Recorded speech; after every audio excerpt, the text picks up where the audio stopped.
Assalamualaikum. I am Saira Batul, student of Nutrition and Dietetics from Punjab University, and in this video we will discuss कि पाकिस्तान में board exams की checking किस तरह होती है या क्या सिनेरियो होता है, क्या आपके साथ जस्टिस होता है या नहीं, फेयर चेकिंग होती है या नहीं।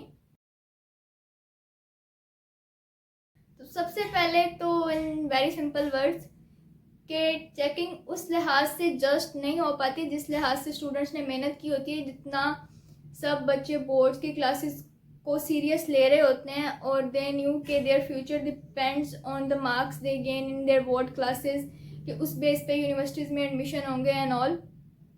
तो उतनी जस्ट नहीं हो पाती, क्योंकि जब आप पेपर दे के आते हो, पहले पेपर्स की सबमिशन वगैरह होती है कि आप उनको पेपर दे के आ जाते हो, फिर वो पूरी कलेक्शन होती है, बंडल्स बन, और फिर वो पेपर डिफरेंट सेंटर्स में चले जाते हैं, डिफरेंट टीचर्स के पास चले जाते हैं। और जब इतने ज़्यादा सेंटर्स होते हैं, इतने सारे टीचर्स होते हैं, तो जब इतने सारे टीचर्स या इतने डिफरेंट पेपर डिफरेंट बंदा चेक कर रहे हैं, तो वहाँ पे भी एक जस्टिस का जो स्टैंडर्ड होता है वो कॉम्प्रोमाइज़ होता है कि डिफरेंट टीचर्स के पास पेपर जा रहे हैं।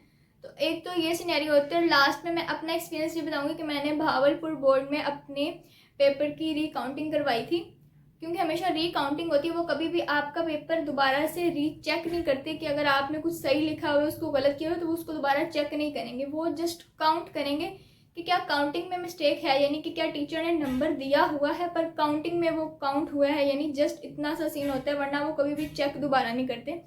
तो हम वो भी डिस्कस करेंगे। और अब अगर चेकिंग इस तरह की हो रही है तो आप क्या कर सकते हो या क्या नहीं। तो सबसे पहले तो इतना भी डिफरेंस नहीं होता कि आपने बिल्कुल ही सारा कुछ ठीक लिखा है और वो सब कुछ ही गलत करते हैं, इस तरह से नहीं होता कि वो सारा कुछ ही गलत करते हैं। लेकिन जो डिफरेंस आता है, हमारे बच्चे समझ नहीं रहे होते। बच्चों को ये होता है कि कॉलेज में अपने टेस्ट दे रहे होते हैं या कोई भी उनका इंस्टीट्यूट है, अकेडमी में वो प्रिपरेशन करें, स्कूल में या जहाँ पे भी हैं, कि वहाँ पे हमारे इन टीचर्स के पास तो पेपर्स फिर भी कम होते हैं और इनसे भी कभी कभी गलतियाँ हो जाती हैं। लेकिन वो जब हमें टेस्ट रिटर्न करते हैं, हम अपनी गलती जो भी होती है या नहीं होती, टीचर से कोई गलती, हम फ़ौरन से टीचर के पास जाते हैं, क्योंकि वो क्लासरूम में ही मौजूद होते हैं। हम उनको दिखाते हैं, अपने नंबर इंक्रीज़ करवा लेते हैं और हमें फ़र्क नहीं पड़ता।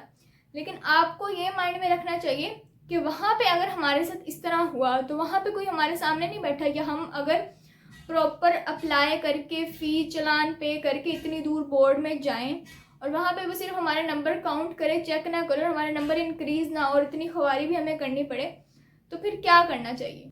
अक्सर औक़ात ऐसा हो जाता है कि बच्चों की हेडिंग्स क्लियर नहीं होती, उनका क्वेश्चंस का समझ नहीं आ रहा होता कि एक क्वेश्चन दूसरे क्वेश्चन में मर्ज होता है, तो वो दो क्वेश्चंस को एक क्वेश्चन समझ के एक क्वेश्चन की मार्किंग करके चले जाते हैं। तो आपकी हेडिंग्स क्लियर होना चाहिए, आपका पेपर नीट होना चाहिए और आपकी पता चल रहा हो कि ये क्वेश्चन सेपरेट है, ये क्वेश्चन सेपरेट है, ताकि उनकी नज़र से कुछ भी स्किप ना हो।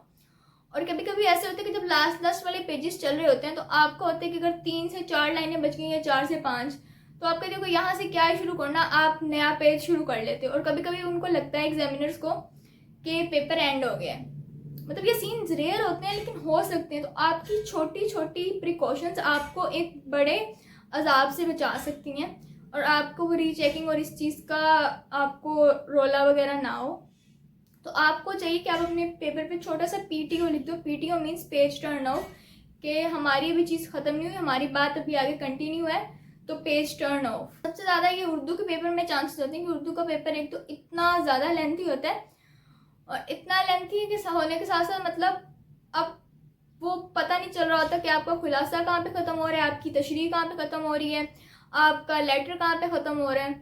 तो उर्दू के पेपर में प्रेजेंटेशन और ये सारी चीज़ें बहुत ज़्यादा मैटर करती हैं और आपने उर्दू के पेपर में ख़ास तौर पे कोशिश करनी होती है कि आपका हर एक नया क्वेश्चन नए सफ़े से स्टार्ट हो और आप पूरा सफ़ा यूटिलाइज़ करें मोस्टली जगह पे। और उर्दू की प्रेजेंटेशन से रिलेटेड मैंने एक डिटेल वीडियो बनाई है, तो आप वो जाके चेक कर सकते हो, link is in the description below.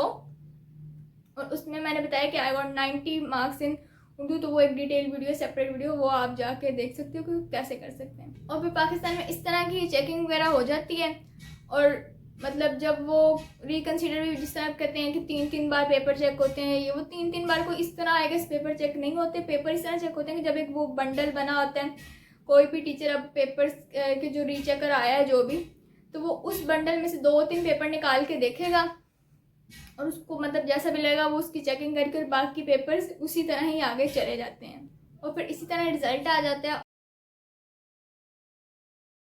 और अब मैं अपनी स्टोरी बता दूं कि मैंने कैसे रीचेकिंग करवाई थी और क्या सीन हुआ था। कि मेरा जब फर्स्ट ईयर का रिज़ल्ट आया था तो वो मेरी एक्सपेक्टेशन से कम था, FSC फर्स्ट ईयर का। और 3 सब्जेक्ट्स थे कि जिसमें मुझे लग रहा था कि मेरे मार्क्स ज़रूरत से ज़्यादा ही डिडक्ट किए हुए हैं।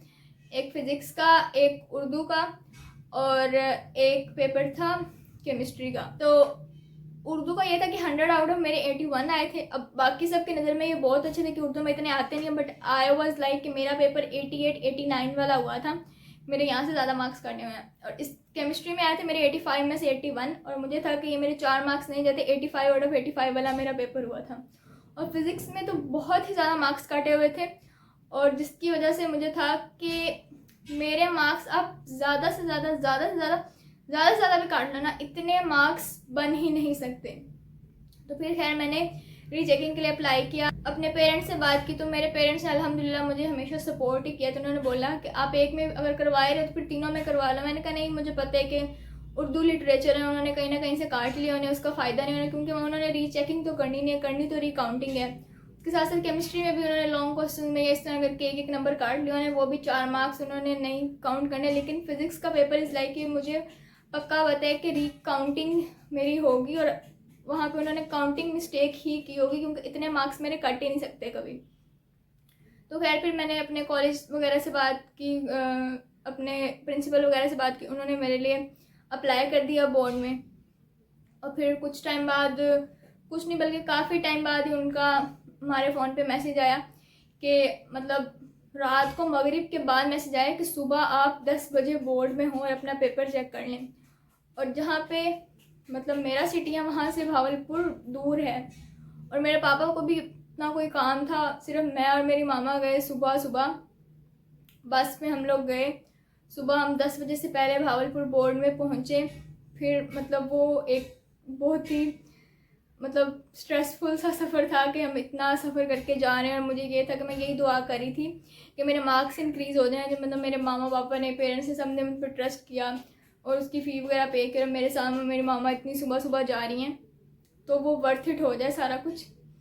तो फिर खैर हम वहाँ पे गए, तो उन्होंने पेरेंट्स को बाहर ही बिठाया हुआ था। बाकी सारे पेरेंट्स कुछ मतलब पहले से हमारे से मौजूद थे, वो वहाँ पे वेट कर रहे थे। फिर कुछ टाइम बाद उन्होंने बच्चों को बुलाया और वो मतलब एक वो मैसेज वगैरह चेक कर रहे थे, और फिर उन्होंने हमारे हाथ में कोई कोड वगैरह दे दिया। फिर हम लोग वहाँ पे जाके बैठते गए अंदर काफ़ी सारे टेबल्स लगे हुए थे, एक साइड पे बॉयज़ थे, एक साइड पे गर्ल्स थी। तो जब सारे बच्चे वगैरह पूरे हो रहे थे तो वो फिर एक एक टेबल पे तकरीबन 4 से 5 बच्चे थे, और एक एक टीचर आके वहाँ पे बैठ रहा था, और फिर बंडल्स में पेपर्स आ रहे थे, और फिर मतलब वो लोग दिखा रहे थे। फिर मैंने जब अपना पेपर चेक किया तो मेरा एक न्यूमेरिकल था फिज़िक्स में, जिसमें 3 आउट ऑफ 3 मार्क किए हुए थे, बट उसको काउंट नहीं किया हुआ था। फिर वो आपको एक एप्लीकेशन देते हैं कि उसके ऊपर आप लिख दो। फिर मैं वो लिख के आ गई थी, और फिर कुछ टाइम बाद वो चीज़ अपडेट हो गई थी। मेरा पुराना रिज़ल्ट कार्ड हमने TCS करवा दिया था बोर्ड को, और मेरा न्यू रिज़ल्ट कार्ड आ गया था, और मेरे अल्हम्दुलिल्लाह 3 मार्क्स इंक्रीज़ हो गए थे।